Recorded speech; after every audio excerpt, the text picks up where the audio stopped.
मैं श्याम सुंदर सिंह डियर हिंदी में आप सभी का स्वागत है। चलिए मेरे प्यारे बच्चों, मैं हिंदी व्याकरण के अंतर्गत वर्ण के बारे में बताने जा रहा हूँ। चलिए, वर्ण क्या है इसको पहले हम ध्यान देंगे कि वर्ण उस मूलध्वनि को कहते हैं जिसका सार्थक खंड नहीं होता है, जिसका सार्थक खंड नहीं होता है।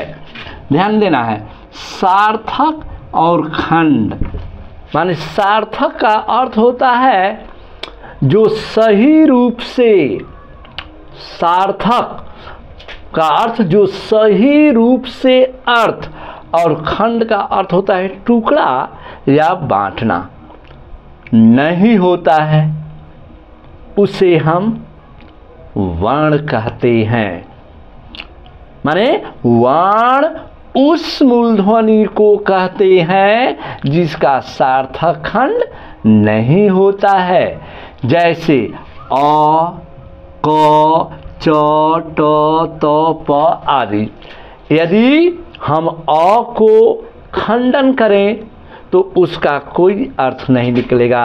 उसी तरह आ है, उसी तरह च है, ट है, त है, प है, अन्य जितने भी हैं, तो उसका सार्थक खंड करने पर जो अर्थ नहीं निकलते हैं उसे ही वर्ण कहते हैं। ध्यान देना है एक एक शब्दों पर। और वर्ण के दो भेद होते हैं, वर्ण के दो भेद होते हैं। पहला है स्वर वर्ण, दूसरा है व्यंजन वर्ण। अब हमें समझना है कि स्वर वर्ण किसे कहते हैं। स्वर वर्ण, इस स्वर वर्ण क्या है और व्यंजन वर्ण क्या है, ये दोनों की परिभाषा हमारे बच्चे जानना होगा। बिल्कुल, तो पहले हम याद रखेंगे कि स्वर वर्ण, तो स्वर वर्ण उसे कहते हैं जिसका उच्चारण स्वतः होता है, अपने आप होता है। पुनः स्वर वर्ण उसे कहते हैं जिसका उच्चारण स्वतः होता है। स्वतः माने अपने आप, जैसे अ, आ, हर्ष ई, दीर्घ ई, हर्ष उ, दीर्घ उ, ए, ऐ, ओ, औ आदि, ये सब स्वर हैं। माने ये अपने आप बोले जाते हैं। जैसे हम बोल रहे हैं अ, आ, हर्ष ई, दीर्घ ई, हर्ष उ, दीर्घ उ, ए, ऐ, ओ, औ, जो भी हम बोल रहे हैं तो ये अपने आप बोला जा रहा है, स्वतः बोला जा रहा है। मेरे प्यारे बच्चों, बिल्कुल ध्यान देना है इस पर। यहीं पर हमारा बच्चा थोड़ा नहीं जान पाता है, तो जिसका उच्चारण स्वतः हो, अपने आप हम बोलते हैं।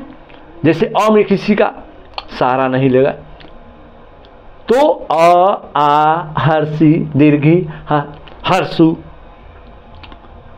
ए, ऐ, ओ, औ आदि। तो समझ में आ गया। अब देखना है व्यंजन वर्ण।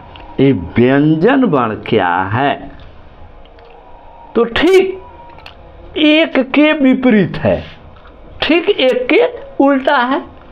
जैसे हम कह रहे हैं विलोम शब्द, तो विलोम शब्द का मतलब क्या होता है, ठीक एक के विपरीत हो। जैसे बाहर का भीतर, लड़का का लड़की, आकाश का पाताल। तो हम यहाँ पर यही विपरीत में क्या होगा, जैसे हम स्वर अपने आप बोला जाता है, अब व्यंजन स्वर की सहायता से बोला जाता है। बस यही समझना है। व्यंजन, तो व्यंजन पारिभाषिक दृष्टिकोण से व्यंजन वर्ण उसे कहते हैं जिसका उच्चारण स्वर की सहायता से होता है। स्वर स्वतः है, अपने आप बोला जा रहा है। अब व्यंजन वर्ण में स्वर की सहायता उसमें जुटा हुआ है। जैसे हम उदाहरण दे रहे हैं, क, ख, ग, च, त, त, प, अन्य। तो जो ही हम यदि क बोल रहे हैं तो क में क्या लगा हुआ है, अ। तो यही है उदाहरण, ध्यान देना है। क, तो क जोड़ अ, क। ख, ख में भी अ मिला हुआ है। यदि हम च, तो च को भी लेते हैं, त, त, प। कोई भी यदि हम व्यंजन यदि लेते हैं तो जरूर उसमें स्वर समाहित होता है। यहीं पर पकड़ने की जरूरत है। हमारे बच्चे, बहुत बच्चा याद भले ही कर लेता है, लेकिन ये नहीं पकड़ पाता है कि कौन स्वर वर्ण है और कौन व्यंजन वर्ण है। तो स्वर जो स्वतः अपने आप उच्चरित होता है, आ छोटी बड़ी, उसी तरह व्यंजन जो स्वर की सहायता से बोला जाए, जैसे क में आ। तो स्वर एवं व्यंजन के बारे में जब हम पढ़ लिए, स्वर जो है किसे कहते हैं और व्यंजन किसे कहते हैं, तो हमारे बच्चे याद कर लिए। अब है कि हिंदी में कुल वर्ण जानते हो कितने होते हैं, 52 होते हैं। 52, हिंदी में कुल वर्णों की संख्या 52 होते हैं। तो कैसे हम जानेंगे, जैसे क से लेकर ज्ञ तक है, तो हमारा बच्चा कैसे पकड़ेगा। तो ध्यान देना है कि अब मिलान हम करेंगे कि स्वर वर्ण जो है 11 है। वैसे तो हम स्वर में लेंगे तो अ, आ, छोटी ई, उसको हम हर्ष कहते हैं, दीर्घ ई, हर्ष उ, दीर्घ उ, ए, ऐ, ओ, औ और री। यहाँ री तक, जैसे बच्चा अ, आ, हर्षी, दीर्घी, हर्षु, दीर्घु, ए, ऐ, ओ, औ और री, यहाँ तक 11 स्वर हैं। 2 और है, जैसे अंक और तो इस स्वर में हम नहीं लेते हैं इनको, इसको आयोगवाह कहा जाता है। हमारे बच्चे ध्यान देना है। तो याद हुआ, 11 स्वर होते हैं।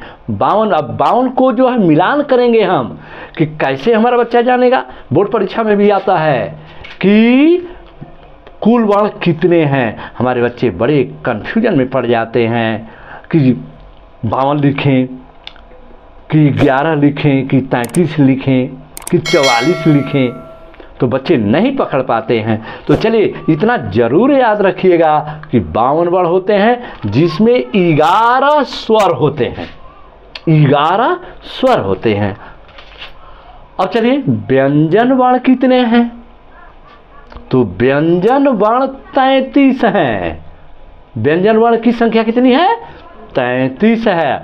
अब हमारे बच्चे पकड़ेंगे कि 33 कौन कौन है, तो याद रखिएगा, जैसे क, ख, ग, घ, अंगा, च, छ, ज, झ, ञ, ट, ठ, ड, ढ, अणा, त, थ, द, ध, न, प, फ, ब, भ, म, य र ल व तलाव स मूर्धन्य स दांती स ह तक यदि हम जोड़ देंगे, जैसे ह तक क से लेकर यदि हम ह तक जोड़ते हैं तो निश्चित रूप से जोड़ेंगे तो 33 आएंगे। ये 33 जरूर याद रखिएगा, क्योंकि क से लेकर यदि हम ह तक जोड़ते हैं तो पूरा कितना बड़ा आएगा? 33 आएगा। ध्यान दीजिएगा। और आगे हम चलते हैं तो फिर से याद रखिएगा, जैसे क ख ग 5 5 10 5 15 5 20 5 25, फिर हम तो 25 हो गया क से लेकर प तक 50 25। अब हम चल 26 27 28 29 30 31 32 33। ये है 33 हमारा व्यंजन वर्णों की संख्या। तो चलिए 33 और 11 जोड़ देंगे तो कितना होगा? 44। ध्यान देना, 11 स्वर व्यंजन और 33 व्यंजन। 11 स्वर वर्ण और 33 व्यंजन वर्ण, 44 हो गया। अब क्या है? तो 44। अब ध्यान देना है कि कितना हम जोड़ेंगे कि उसमें 52 हो जाए। तो ध्यान देना है कि 44 6 50 और 2 52। तो 44 6 कौन है? तो ध्यान देना है, ए हमारा संयुक्त व्यंजन है, जैसे छ त्र ज्ञ और स्र। ये कितना हुआ? 4 हुआ। 4 हुआ। तो 44 के बाद 45 46 47 48। ध्यान देना, कभी भी भूलने की जरूरत नहीं है। यहां तक जब ह तक याद हो गया कि 33 है तो 4 और जोड़ लीजिएगा, छ त्र ज्ञ और स्र। स्र स्र कौन सा होता है? जैसे हम श्रीमान लिखते हैं, श्रीमद लिखते हैं, वो स्र है। ऐसे तो याद किया ही है हमारा बच्चा, जैसे लेकिन हाँ संयोगी छ त्र ज्ञ और स्र। तो ये 4 हमारा ए हो गया और 2 है।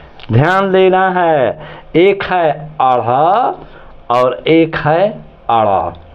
जैसे हम लोग कहते हैं डमरू, ड वाले शब्द के नीचे जो बिंदी दी जाती है इसे अड़ा कहते हैं। और ढक्कन ढ शब्द जो होता है उसके नीचे यदि हम बिंदु दे देते हैं तो अढ़ शब्द का प्रयोग किया जाता है। तो याद हुआ? ठीक है। जैसे अब 4 2 6। अब हम कहाँ चलेंगे? ध्यान देना, आया में जो हमारे बच्चे पढ़ रहे थे आ छोटी बड़ी छोटाऊ बड़ाऊ ए ऐ ओ औ और री, अंक और अ को कभी मत जोड़ना इस शब्द को। हाँ ध्यान देना है, अंक अनुसार होता है और अह विसर्ग होता है। तो 6 2 8। जैसे हम इसको जोड़ लिए बेटा 4, इसको जोड़ लिए 2 6 और इसको जोड़ लिए अंक और अह। अंक और अह को जब हम ले लेंगे तो कितना हो जाएगा? 2 ये भी हो जाएगा। तो 4 4 8। अब 44 में 8 जोड़ दीजिए तो 44 8 कितना होगा?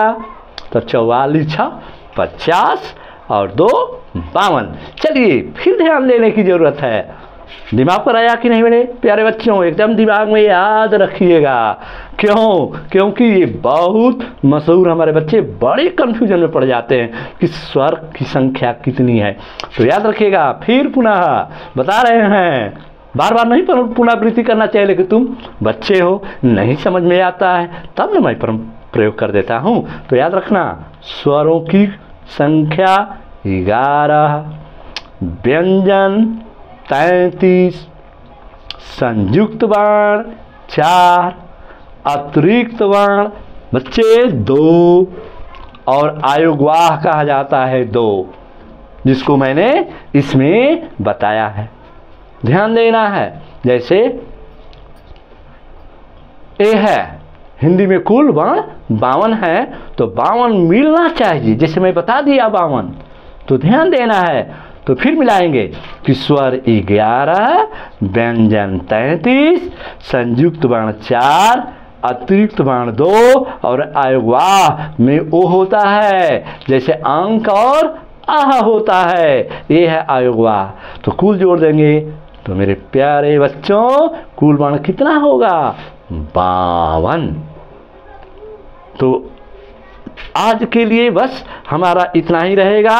जरूर इसको देखते रहिएगा मेरे वीडियो को, और जहाँ भी समझ में ना आए बेटा जरूर कमेंट करना, सब्सक्राइब करना और वीडियो को देखना। धन्यवाद।